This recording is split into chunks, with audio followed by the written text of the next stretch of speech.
Eu quero falar nesta manhã sobre a vitória na ressurreição. Diante disso, irmãos e irmãs, há 3 verdades que eu quero mencioná-las rapidamente nesta manhã. São tremendas, que nós não podemos esquecer na nossa vida. O versículo 20 fala sobre a primeira. Cristo ressuscitou. Diga-se, Cristo ressuscitou. Versículo 20, mas de fato, olha o versículo 20, capítulo 15, de primeira carta de Paulo aos Coríntios. Mas de fato, Cristo ressuscitou dentre os mortos. Paulo, na verdade, está partindo do princípio dos evangelhos, de Marcos, Lucas e João, que falam que naquela madrugada, Jesus ressuscitou e disse, sendo Ele as primícias dos que dormem. Assim como Jesus ressuscitou para a nossa salvação, porque somos salvos um dia, você e eu que fomos salvos pela obra vicária, graciosa, voluntária de Cristo, nós também seremos ressuscitados, aleluia. Irmãos, o mundo está cheio de pessoas incrédulas e pessoas céticas. Não o mundo não, até dentro da igreja tem pessoas crédulas e céticas. Sabe aqueles fariseus que conheciam a Bíblia, mas eles questionavam tudo? Sabe aqueles fariseus que olhavam para as mínimas coisas, ignoravam as grandes coisas do amor, da paixão, da misericórdia? Tem esse tipo de gente na igreja também, não é só no mundo, até da igreja. As pessoas têm dificuldade de crer, gente que não crê em nada, a não ser aquilo que ela possa ver com os olhos, tocar com a mão, apalpar. Gente que só crê se ela puder provar e controlar. São pessoas que não creem em nada, a não ser com provas científicas. Se não tiver algo que ele possa dizer, não, isso aqui cientificamente é provado, aí, senão não posso crer. Há muita gente assim.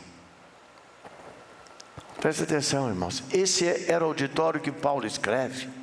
Quando Paulo escreve a primeira carta de Coríntios, no capítulo 15, ele falava para uma igreja cheia de gregos.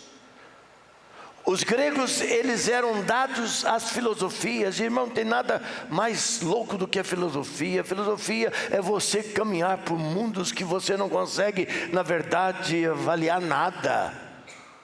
É como uma teologia muitas vezes, as pessoas se perdem, elas fogem, elas ficam presas, elas fogem da teologia bíblica. Aquilo que a Bíblia registra é inquestionável, está aqui, é revelação de Deus, e queremos que permear por caminhos da descoberta humana que não nos leva a lugar nenhum. E Paulo, quando escreve esta carta, ele está escrevendo para essa audiência, está falando para gente que não acreditava em nada. E por isso que no versículo 12 até o 14 ele vai dizendo, ora, se é corrente pregar-se que Cristo ressuscitou dentre os mortos, como pois afirmam alguns dentre eles, vós, que não há ressurreição de mortos? Porque eles, os gregos, eles não acreditavam na ressurreição de Cristo, como muitos judeus não acreditaram, e como tem muita gente no nosso dia que não acredita até hoje. Aí ele vai no versículo 13, e se não há ressurreição de mortos, então Cristo não ressuscitou.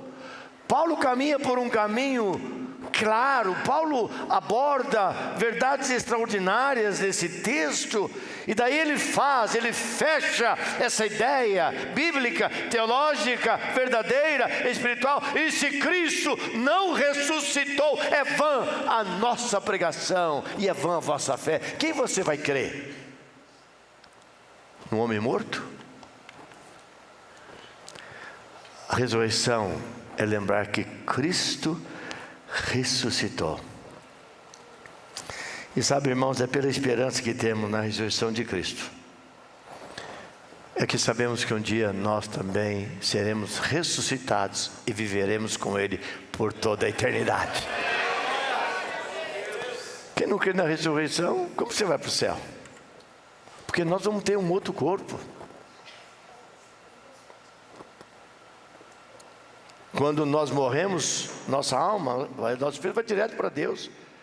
Nosso corpo vai ficar aqui. Por isso que a terra vai dar conta aos corpos, o mar, aos que morreram afogados e aqueles que foram queimados. O fogo vai dar conta. Não quero entrar nessa área, eu tenho muita dificuldade com cremação de corpo.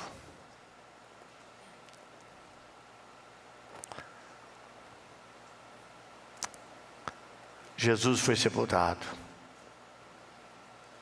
Mas a modernidade, o custo para enterrar uma pessoa hoje, o tamanho das cidades modernas, começa a inventar coisas. Fogo fala sobre o inferno. No inferno se queima.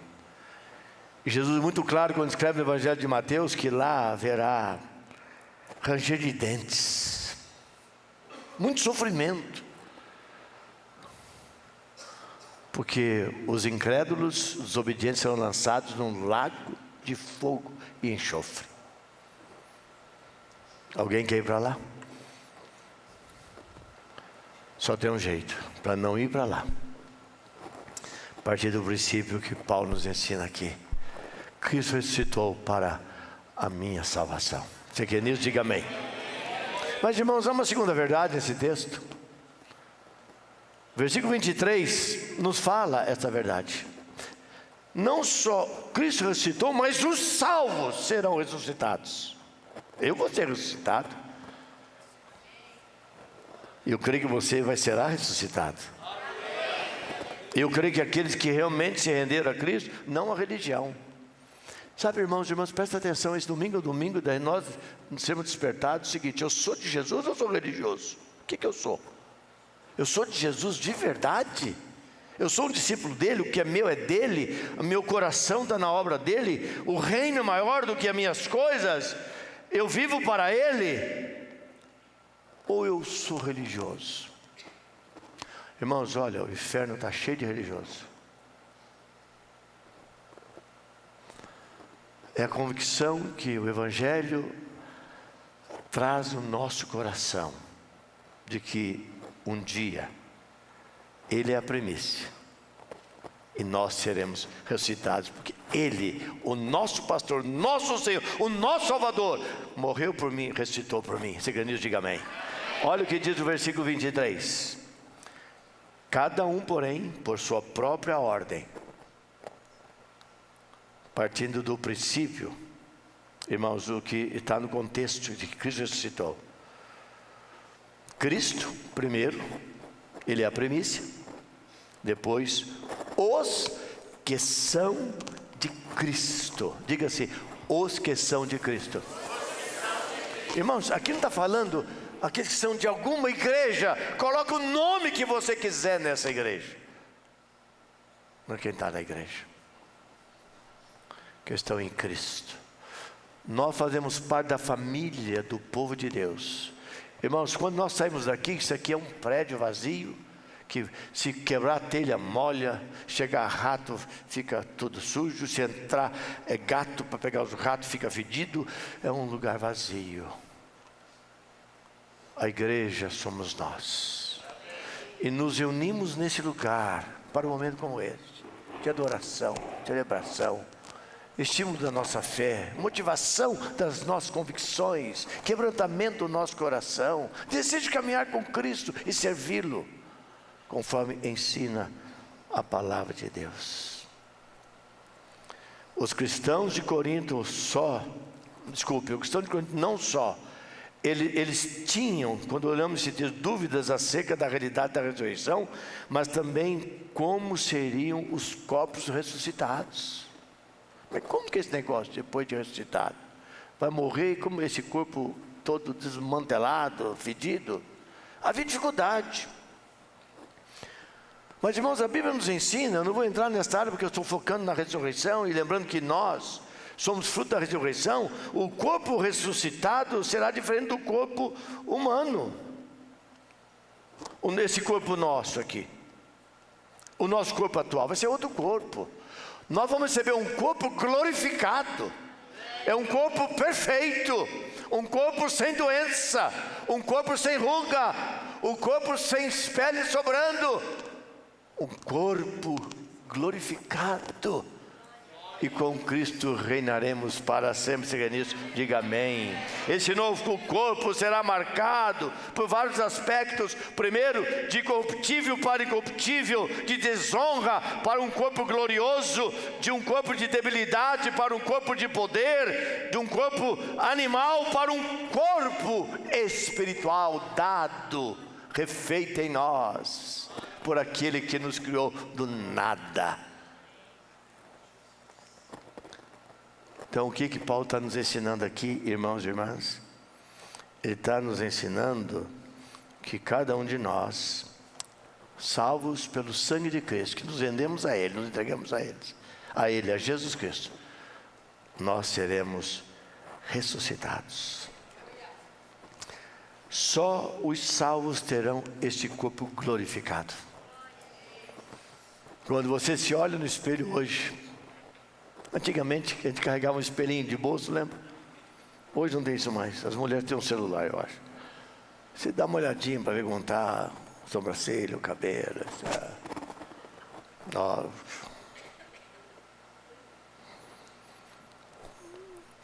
Todos nós nos achamos bonitos, alegres.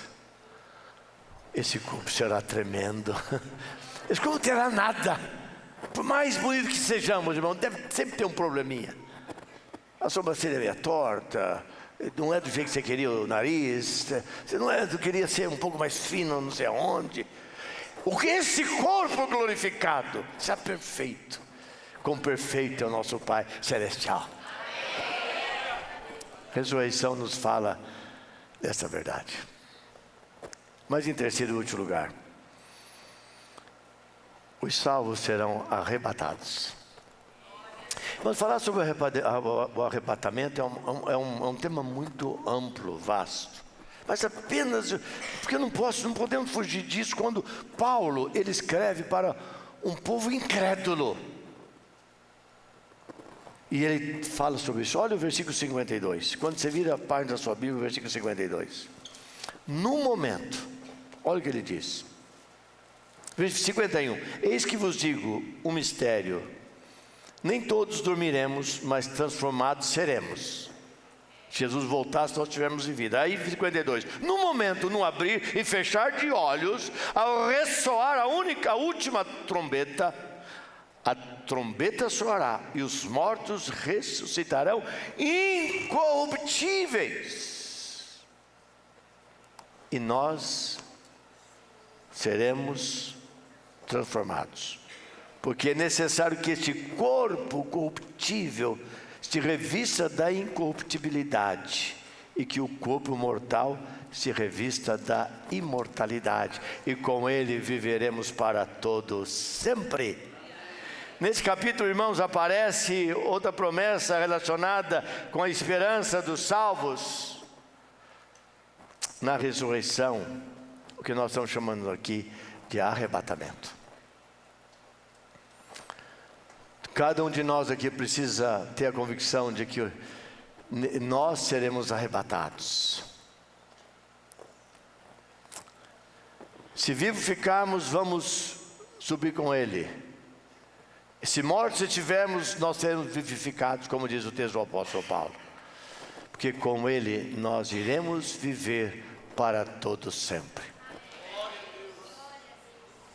Quando alguém pega qualquer circunferência, pode ser simbolizada por uma aliança. E você pega uma circunferência, uma aliança. E se eu pedir, por favor, me mostre o começo dessa aliança e o fim dessa circunferência. A pessoa vai olhar. Não tem começo e não tem fim. E assim será a nossa vida com Cristo Jesus.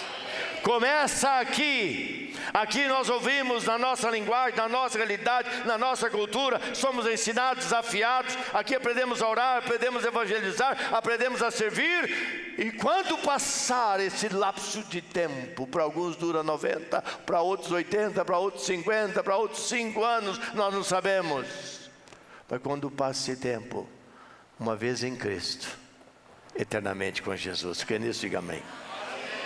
Essa é a nossa esperança, meus irmãos e minhas irmãs.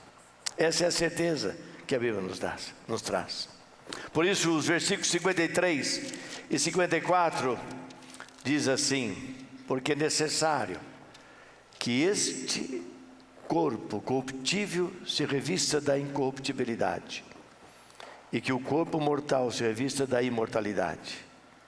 E quando, 54, e quando este corpo corruptível se revestir da incorruptibilidade, e o que é mortal se revestir da imortalidade, então se cumprirá a palavra que está escrita: tragada foi a morte pela vitória. Aleluia.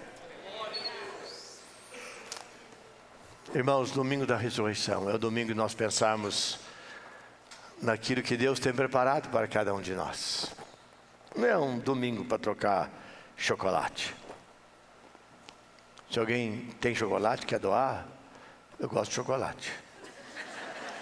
Mas qualquer domingo, não é esse domingo da ressurreição. E estou podendo porque vocês perceberam que eu estou emagrecendo. Mas hoje, irmãos, é dia de nós lembrarmos o que significa o amor, a paixão, a entrega, o próprio sofrimento de Cristo na sexta-feira, que culminou com a grande vitória no domingo da ressurreição.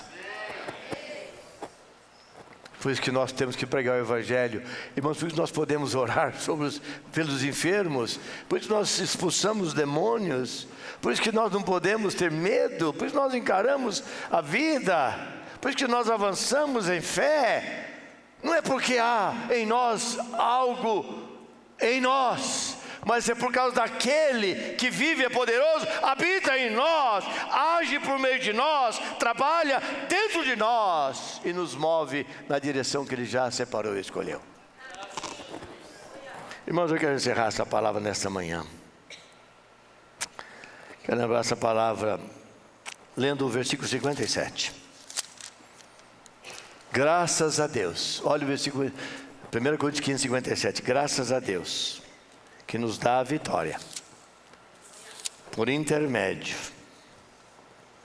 de nosso Senhor Jesus Cristo.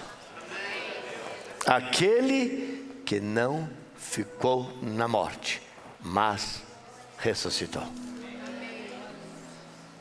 Stanley Jones foi um missionário metodista.